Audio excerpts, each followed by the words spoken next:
बाकी लोग जो बयान दे रहे हैं उसका कोई बहुत अर्थ हम नहीं लगाते हैं। प्रदेश अध्यक्ष हैं, वो हमारे प्रदेश अध्यक्ष से बातचीत करेंगे। कांग्रेस पर निर्भर करता है कि वही स्थिति पैदा करेंगे कि मिलजुल करके लड़ने की बात करेंगे। आया गया और संकल्प लिया गया कि जो माइनॉरिटी के लोग हैं, जो इस देश में मुसलमान हैं, ईसाई हैं, उनको सत्याम करना है, नरसंहार करना है। आप किसी गरीब मुसलमान को पकड़ के आप जो है उसको पीट रहे हैं और जय श्री राम का नारा लगवा रहे हैं। इसमें किस तरह का माहौल बन रहा है भाई? प्रधानमंत्री चुप है, मुख्यमंत्री चुप है। ऐसा नहीं है कि बीजेपी को हम बहुत हल्का मान करके चलते हैं, ऐसा नहीं। बिहार में 24 सीटों पर एमएलसी चुनाव होने हैं। ऐसे में राजद और कांग्रेस में एक बार फिर से जो दरार देखने को मिल रहा है। बीते दिन एमएलसी हैं कांग्रेस के समीर सिंह, उन्होंने कहा है कि हम 7 सीट पर चुनाव लड़ेंगे, एमएलसी चुनाव लड़ेंगे, और हमने पहले ही ये राजद को कह दिया है। हालांकि राजद जो है वो 9 सीटों पर फिलहाल अपने उम्मीदवारों के नाम की घोषणा करने वाली है। ऐसे में देखिए हमारे साथ राजद के वरिष्ठ नेता हैं शिवानंद तिवारी। सर, कांग्रेस और राजद में क्या फिर से उपचुनाव जैसी स्थितियां हो जाएंगी क्या? किसने कहा? आपने बयान किसका नाम लिया? किसका बयान? समीर सिंह कह रहे हैं मैं कांग्रेस एमएलसी हूँ। अब पता नहीं, हमने तो आज देखा जो प्रदेश अध्यक्ष हैं मदन मोहन झा जी, उनका बयान हमने देखा। उन्होंने कहा ये बातचीत होने वाली है, बातचीत तो शुरू करेंगे। तो अभी इसका सवाल कहाँ से उठता? अब बाकी लोग जो बयान दे रहे हैं उसका कोई बहुत अर्थ हम नहीं लगाते हैं। प्रदेश अध्यक्ष हैं, वो हमारे प्रदेश अध्यक्ष से बातचीत करेंगे।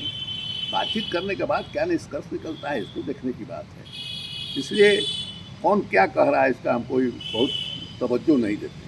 लेकिन सर, जिस तरीके से 24 सीटों पर चुनाव होने हैं, तो अगर चुनाव से पहले ही ये बातें अगर कांग्रेस की तरफ से आ रही कि हम 7 सीट पर ही लड़ेंगे, अगर इस पर भी नहीं राजद मानती है तो 24 सीट पर लड़ेंगे, तो क्या उपचुनाव जैसी जो हालत हो गई थी, क्या फिर इस बार भी ऐसे ही होगी? ये हम नहीं कर सकते हैं। तो कांग्रेस पर निर्भर करता है कि वही स्थिति पैदा करेंगे कि मिलजुल करके लड़ने की बात करेंगे। अब पहले जैसी स्थिति पैदा करेंगे और पहलवान और क्या क्या बात होती है, तो पिछले बार भी पहलवानी तो हम लोग देख ही चुके हैं। तो हम लोग नहीं चाहते हैं, देखिए, कांग्रेस के साथ तलखी हो, कांग्रेस के साथ रिश्ता बिगड़े, ये हम नहीं चाहते हैं। और यहाँ के लोग क्या बोलते हैं, एक तो दबाव रहता है पार्टियों पर। कांग्रेस की जो परेशानी है उसको भी हम समझ रहे हैं। दबाव रहता है पार्टियों पर, उम्मीदवारों की संख्या ज़्यादा रहती है, हर लोग चाहता है कि हमको टिकट मिल जाए, हम जो है चुनाव लड़ें। लेकिन ये जो चुनाव है, ये चुनाव जो है बिल्कुल दूसरे ढंग का है, क्योंकि बहुत ही सीमित मतदाता जो है इसमें होते हैं। जो आम चुनाव होता है विधानसभा या लोकसभा का, उस चुनाव के चरित्र में और इस चुनाव के चरित्र में बहुत फर्क पड़ता है। अब देखिए कि उत्तर प्रदेश में जो नीचे का चुनाव हुआ, पंचायत का चुनाव हुआ, मुखिया का या जिला परिषद का चुनाव हुआ, उसमें भारतीय जनता पार्टी बुरी तरह हारी। लेकिन जहां अध्यक्ष का चुनाव हुआ उसमें जीत गई, उसमें खेला हो गया। तो ये चुनाव जो है बिल्कुल दूसरे ढंग का चुनाव है। इसलिए इस चुनाव को समझ बूझ कर लड़ना चाहिए। और ये कोई कह दे कि हम इतना ही सीट पर लड़ेंगे और नहीं लड़ेंगे तो हम सब सीट पर लड़ेंगे, उसका क्या मतलब? सब सीट पर लड़ेंगे तो एक बार हम लोग देख ही चुके हैं आपस में लड़ करके, उसका जो है नतीजा भी हम लोग देख चुके हैं। इसलिए इस तरह का कोई मतलब नहीं है। और हम ये मानते हैं कि कोई ना कोई रास्ता, मदन मोहन झा जी जो है शालीन आदमी हैं, जो बातचीत करेंगे, कोई रास्ता निकलेगा। और कांग्रेस में और हम लोगों में देखिए, एक बड़ी राजनीति में हम लोग एक साथ हैं। वो बड़ी राजनीति जो है देश को बचाने वाली राजनीति है। जिस तरह से देश में भारतीय जनता पार्टी और कट्टरवादी जो हिंदुत्व वाले लोग हैं, ये एक माहौल जो बना रहे हैं वो बहुत ही चिंताजनक माहौल है। अभी हाल में जो पिछले 17, 18 और 19 तारीख को हरिद्वार में धर्म संसद के नाम पर जिस तरह का भाषण दिया गया, एकदम उस्काया गया और संकल्प लिया गया कि जो माइनॉरिटी के लोग हैं, जो इस देश में मुसलमान हैं, ईसाई हैं, उनको सत्याम करना है, नरसंहार करना है।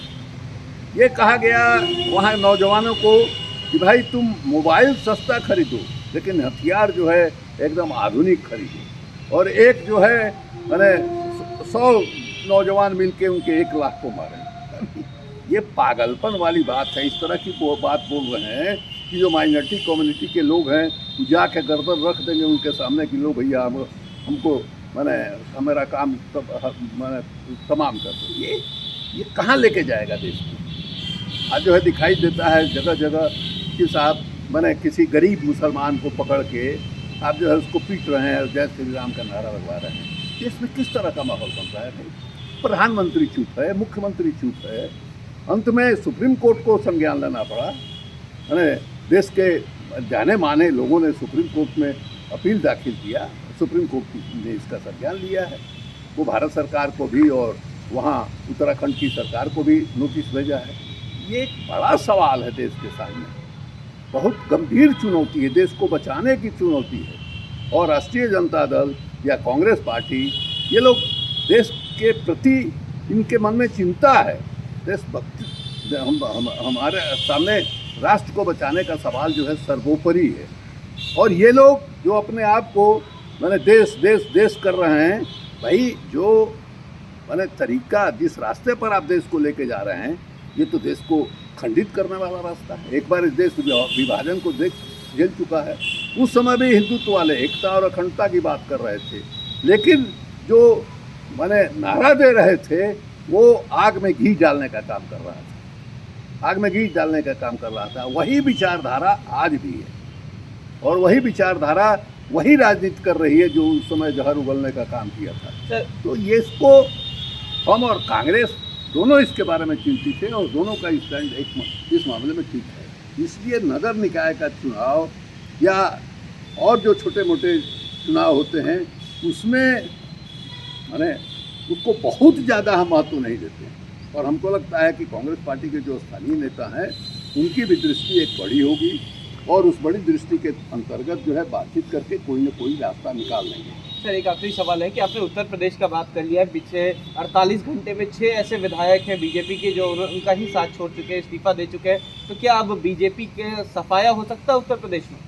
देखिए, सफाया उफाया शब्द जो है ये कहना ठीक नहीं है। हम ऐसा नहीं है कि बीजेपी को हम बहुत हल्का मान करके चलते हैं, ऐसा नहीं। लेकिन देखिए, उत्तर प्रदेश की बनावट बिल्कुल दूसरे ढंग की। उत्तर प्रदेश में भारतीय जनता पार्टी जो है वो उसका पूरा का पूरा ढांचा जो है माने प्रो सवर्ण है, प्रो अपर कास्ट है और इतना ज़्यादा अपर कास्ट प्रो है जिसका कोई ठिकाना नहीं है। न उसका आप इसी से अंदाज लगा सकते हैं कि कल्याण सिंह जो दो बार वहाँ के मुख्यमंत्री बने, गवर्नर बने, उनको हिंदू हृदय सम्राट कहा गया, वो भी अपने आप को मानते थे। लेकिन जो भारतीय जनता पार्टी की उत्तर प्रदेश में जो उसका स्ट्रक्चर है, उसका बनावट है, उसका ढांचा है, उसकी वजह से दो बार वो भारतीय जनता पार्टी छोड़े। एक बार तो मुलायम सिंह के साथ अलायंस करके जो है चुनाव लड़े और मुलायम सिंह जी को उसका नुकसान उठाना पड़ा, तो उनके जैसे आदमी को भागना पड़ा। तो इन लोगों ने पिछले चुनाव में जो छोटी छोटी पार्टियां हैं, जो ओबीसी को रिप्रेजेंट करने वाली पार्टियां हैं, ईबीसी को रिप्रेजेंट करने वाली पार्टियां हैं, उनको अपने साथ मिला करके और सरकार बना लिया। लेकिन जो ढांचा है, उस समय केशव प्रसाद मौर्य जो है माने भारतीय जनता पार्टी के अध्यक्ष होते थे, पिछड़ी जात से आते हैं। तो ये माना जाता था कि चुनाव के बाद अगर भारतीय जनता पार्टी को बहुमत मिलेगा तो केशव प्रसाद मौर्य जो है वो मुख्यमंत्री बनेंगे। लेकिन बना दिया एक और ठाकुर को, गेरुआ वस्त्रधारी ठाकुर जो जहरे उगलता रहता है। गोरखपुर में कितना केस हुआ था। आज जो है सत्ता के सहारे बीज बांकुड़ा बन रहे हैं। लेकिन हम लोगों ने देखा है कि लोकसभा में रोते हुए मैंने योगी आदित्यनाथ जो है इनको रोते हुए अयोध्या से लड़ रहे हैं चुनाव। अब पता नहीं कहाँ से लड़ेंगे, ये उनका मामला है। अयोध्या से लड़ें या राम जी के दरबार से लड़ें, उससे हमको क्या मतलब है। लेकिन यही वजह है कि जो पिछड़ी जात के लोग का जो बयान आ रहा है, स्वामी प्रसाद मौर्य हैं, चाहे हमारे मित्र हैं दारा सिंह चौहान, हम लोग एक ही साथ जो है कमेटी में, पार्लियामेंट्री कमेटी के मेंबर थे। हमारे यहाँ बिहार में भी आए थे दारा सिंह, तो वो उन्होंने भी छोड़ा। और सब लोग एक ही बात कह रहे हैं कि पिछड़ों की उपेक्षा, पिछड़ों का दमन, यही बात कर रहे हैं, इसी को लेकर के बाहर निकल रहे हैं। तो साफ दिखाई दे रहा है कि मैंने भारतीय जनता पार्टी को नुकसान तो निश्चित रूप से होने जा रहा है। अभी कुछ दिन पहले एक सर्वे हमने देखा जिसमें कहा गया कि भारतीय जनता पार्टी का वोट जो है 40% है, 39%। दूसरे तरफ ये कहा गया कि अखिलेश यादव का वोट समाजवादी पार्टी और का वोट बढ़ा है, लेकिन 34% है। अब ये जो है 15 दिन पहले का था। अब इस बीच में जो ये डेवलपमेंट हुआ है, लोग छोड़ करके आ रहे हैं, इसका क्या इम्पैक्ट पड़ रहा है समाज पर, इसका क्या इम्पैक्ट वोटर पर पड़ रहा है, और अब जो है क्या स्थिति है, ये भी देखने की बात है। इसलिए उत्तर प्रदेश का चुनाव जो है बढ़िया चुनाव है। उत्तर प्रदेश के चुनाव के लिए प्रधानमंत्री की सुरक्षा और फलान ठिकान ये सब जो हल्ला हो रहा है, बोले बताइए क्या सुरक्षा पर खतरा है भाई। अभी जो है हम देखा कल एक चैनल पर, नेशनल चैनल पर सब जो है चल रहा था, क्या उसमें कहा गया कि हमने सूचना दिया था किसान वहाँ इकट्ठा हो रहे हैं। भाई किसान किस लिए इकट्ठा हो रहे हैं? हत्या करने के लिए इकट्ठा हो रहे हैं प्रधानमंत्री की। 1 साल से अधिक समय तक किसानों ने आंदोलन किया, जिसके दबाव में इन्होंने जो तीनों कानून था खेती से संबंधित उसको वापस लिया, तो उसमें कहीं हिंसा दिखाई दी। तो किसानों का लोकतांत्रिक अधिकार है, प्रधानमंत्री, मुख्यमंत्री या सरकार का कोई नुमाइंदा है, उसके सामने बैठ करके, उसको घेर करके, उसके सामने नारा लगा करके अपनी बात कहें। ये माने ऐसा साबित करना चाहते हैं कि पंजाब के जो किसान वहाँ इकट्ठा थे, वो भी जहाँ इनकी गाड़ी रुकी थी उससे 1 किलोमीटर दूर, और दिखाई दे रहा है कि बगल में भारतीय जनता पार्टी का झंडा लगा करके प्रधानमंत्री के गाड़ी के पैसे ये आ गया। उसने बयान भी दिया कि हम जिंदाबाद नारा लगा रहे थे, वहाँ पहुँच गया।